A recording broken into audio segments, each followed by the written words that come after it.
You'll also notice there's nothing in this plug.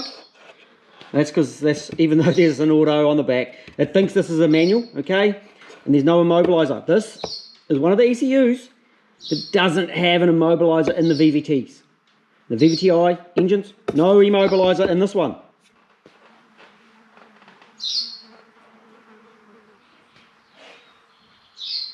So these ECUs have a slightly different pinout, which catches people out, especially if they're running it as an auto.